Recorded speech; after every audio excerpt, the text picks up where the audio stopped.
Hello guys, welcome to the channel. நம்ம இன்னைக்கு இந்த வீடியோ பார்த்துட்டு இருக்க இதே நேரத்தில் ஜப்பானில் ஒரு மிக துயரமான ஒரு விஷயம் நடந்துட்டு இருக்குன்னு சொல்லலாம். எர்த்குவேக் ரெக்டர் ஸ்கேல் 7.6 ரீச் ஆகிருக்கு. அதுக்கு அடுத்தபடியாக அதே இடத்துல சுனாமிக்கான அலர்ட்டும் கொடுக்கப்பட்டிருக்கு. எந்த இடத்துல சுனாமிக்கான அலர்ட்டும் எர்த்குவேக்கோ ஏற்பட்டுச்சோ அங்கே தான் ஒரு நியூக்ளியர் பவர் பிளான்ட்டும் இருக்குது. ஆல்ரெடி ஜப்பானில் 2011 ஏற்பட்ட நியூக்ளியர் பவர் பிளான்ட் இஷ்யூனால நிறைய பேர் இறந்தும் நிறைய பேர் காயப்பட்டும் போனாங்க. ஸோ இப்போ தடுக்கும் விதமாக அந்த ஒரு கவர்மெண்ட் எந்த மாதிரியான ப்ரிகாஷன் ஏற்படுத்தியிருக்காங்க அப்படிங்கிறத பற்றியும், அந்த எர்த்குவேக் ஸ்டாப் ஆகிடுச்சா, அந்த சுனாமிக்கான அலர்ட் இப்போ எந்த நிலைமையில் இருக்குது அப்படிங்கிறத பற்றியும் ஒன் பை ஒன்னாக நம்ம இந்த வீடியோவில் பார்க்கலாம். வாங்க வீடியோக்குள்ளே போகலாம்.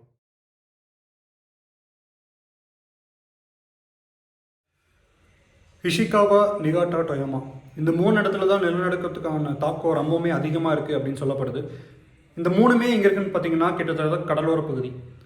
நிலநடுக்கம் அப்படின்னா ஒரு வாட்டி இல்லை 2 வாட்டி இல்லை, கிட்டத்தட்ட 20 டைம்ஸ் அண்ட் எபோ அதே இடத்துல அடுத்தடுத்தபடியாக அங்கே நிலநடுக்கம் வந்துட்டு ஏற்பட்டிருக்கு. அதில் குறைஞ்சபட்சமாக ரெக்டர் ஸ்கேல் 4 பதிவடையப்பட்டிருக்கு. அதிகபட்சமாக நான் சொன்ன மாதிரி 7.6 வந்துட்டு பதிவடையப்பட்டிருக்கு. இந்த நிலநடுக்கத்தோட தாக்கத்தால் அங்கே வந்துட்டு சுனாமிக்கான அலர்ட்டும் கொடுக்கப்பட்டிருக்கு. ஆல்ரெடி இன்னைக்கு காலையில் வந்த நியூஸ் படி அங்கே 1 மீட்டர் அளவுக்கு சுனாமி வந்ததாகவும் இன்னும் 5 மீட்டர் அளவுக்கான சுனாமி வரத்துக்கான வாய்ப்பு இருக்குது அப்படின்னு சொல்லப்படுது.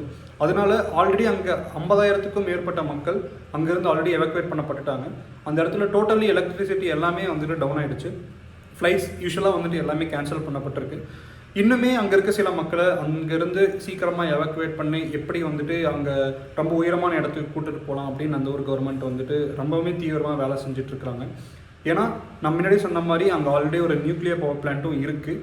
ஸோ அந்த நியூக்ளியர் பவர் பிளான்ட்டில் ஆல்ரெடி ஒரு சின்ன கசிவு ஏற்பட்டதாகவும் அந்த கசிவை ரெக்டிஃபை பண்ணப்பட்டதாகவும் சொல்லப்படுது.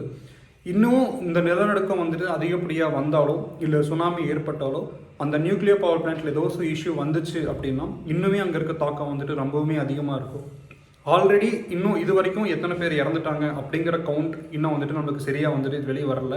நம்ம இந்தியன் எம்பசியும் நேற்றுலேருந்து நம்ம அங்கே இருக்க இந்தியன் சிட்டிசன்ஸ் எல்லாத்தையும் ரொம்ப சேஃபாக பார்த்துக்கணும் அப்படிங்கிறதுல வந்துட்டு ரொம்பவுமே தீவிரமாக வேலை செஞ்சுட்ருக்காங்க. ஸோ அவங்க ஒரு ஹெல்ப்லைன் நம்பரை கொடுத்து அந்த ஹெல்ப்லைன் நம்பருக்கு உங்களுக்கு ஏதோ இஷ்யூ இருந்துச்சுன்னா நீங்கள் ஏதோ ஆபத்தில் இருந்தீங்க அப்படின்னா இந்த நம்பருக்கு நீங்கள் காண்டாக்ட் பண்ணுங்கள், நாங்கள் உங்களுக்கு ஹெல்ப் பண்ணுவோம் அப்படின்ட்டு இந்தியன் எம்பசியும் ஜப்பானில் இருக்க இந்தியன் எம்பசி வந்துட்டு நேற்றுலேருந்து எல்லாத்தையும் பார்த்துட்ருக்காங்க. அண்ட் நான் முன்னாடியே சொன்ன மாதிரி இந்த எர்த்குவேக் 1983 ஆல்ரெடி ஒரு எர்த்குவேக் நடந்திருக்கு. அதோட இதை வந்துட்டு ஒப்பிடுறாங்க.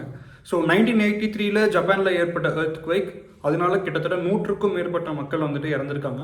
ஸோ அதே அளவான பதிவீடு இப்பவும் வந்துட்டு இருக்குது அப்படின்னு சொல்லப்படுது. அங்கே ஏற்பட்ட நிலநடுக்கம் சுனாமியோட தாக்கத்தை இதுக்கு அடுத்தவோட கிளிப்பிங்ஸில் வந்துட்டு நான் அட்டாச் பண்ணுறேன். நீங்களே பாருங்கள் எவ்வளோக்கு எவ்வளோ தாக்கம் வந்துட்டு அங்கே ஏற்பட்டிருக்கு அப்படிங்கிறத.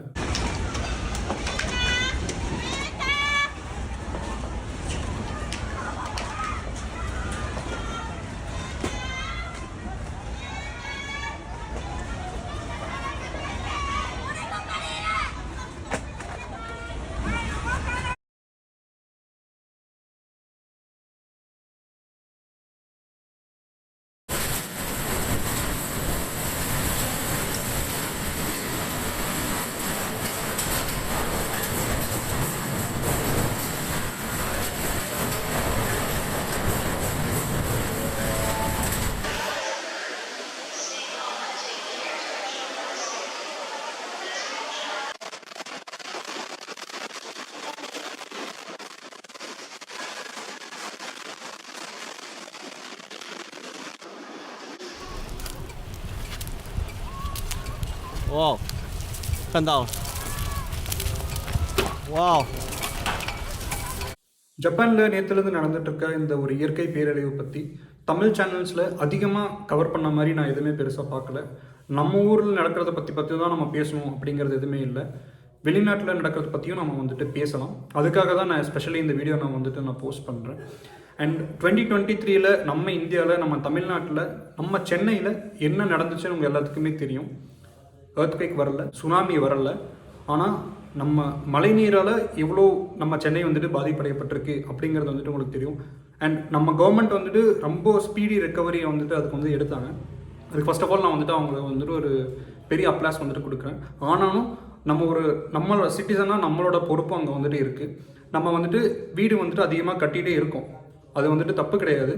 ஆனால் வீடு கட்டும்போது அங்கே மழைநீர் போகிறதுக்கான ஒரு பாத்வே அமைச்சு நம்ம வந்துட்டு கட்டணும். அது நம்ம ஒருத்தரோட கடமைன்னு நான் சொல்லுவேன்.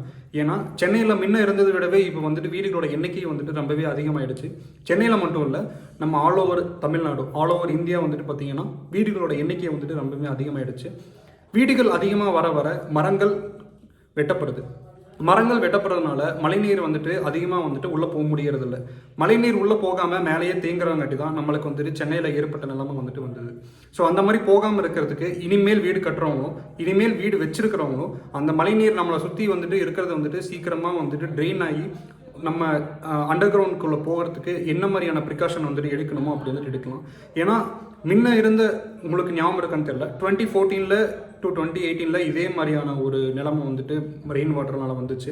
ஆனால் அதையும் நம்ம தாண்டி வந்தோம், இப்போவும் தாண்டி வந்தோம், இனியும் தாண்டி போவோம். ஆனால் தாண்டி போவோம் அப்படிங்கிறதுக்காக நம்ம எந்த வித ப்ரிகாஷனும் எடுக்காமல் இருக்கக்கூடாது. சீக்கிரமே அந்த மழைநீர் எல்லாமே ட்ரெயின் ஆகி உள்ளே போகிறதுக்கு நம்மளால் சுய சிட்டிசனாக நம்ம என்ன பண்ண முடியுமோ அதை வந்துட்டு நம்ம பண்ணி நம்ம இந்த இஷ்யூவிலேருந்து சீக்கிரம் எப்படி அடுத்த டைம்லேருந்து நம்ம வந்துட்டு ஷார்ட் அவுட் ஆகி வெளியே வரலாம் அப்படிங்கிறத பற்றி நம்ம யோசிக்கணும். அண்ட் ஜப்பானில் இருக்கிற நம்ம தமிழர்கள், நம்ம இந்தியன் மக்களுக்கு நம்ம சேனல் மூலமாக ஏதோ ஹெல்ப் பண்ணணும்னு நீங்கள் வந்துட்டு சொல்லுங்கள். நம்ம வந்துட்டு நம்மளால் என்ன முடியுமோ அதை நம்ம வந்துட்டு பண்ணலாம். அடுத்த வீடியோவில் வேறு ஒரு டாப்பிக்கோடு நம்ம மீட் பண்ணலாம். Until then signing off Naveen.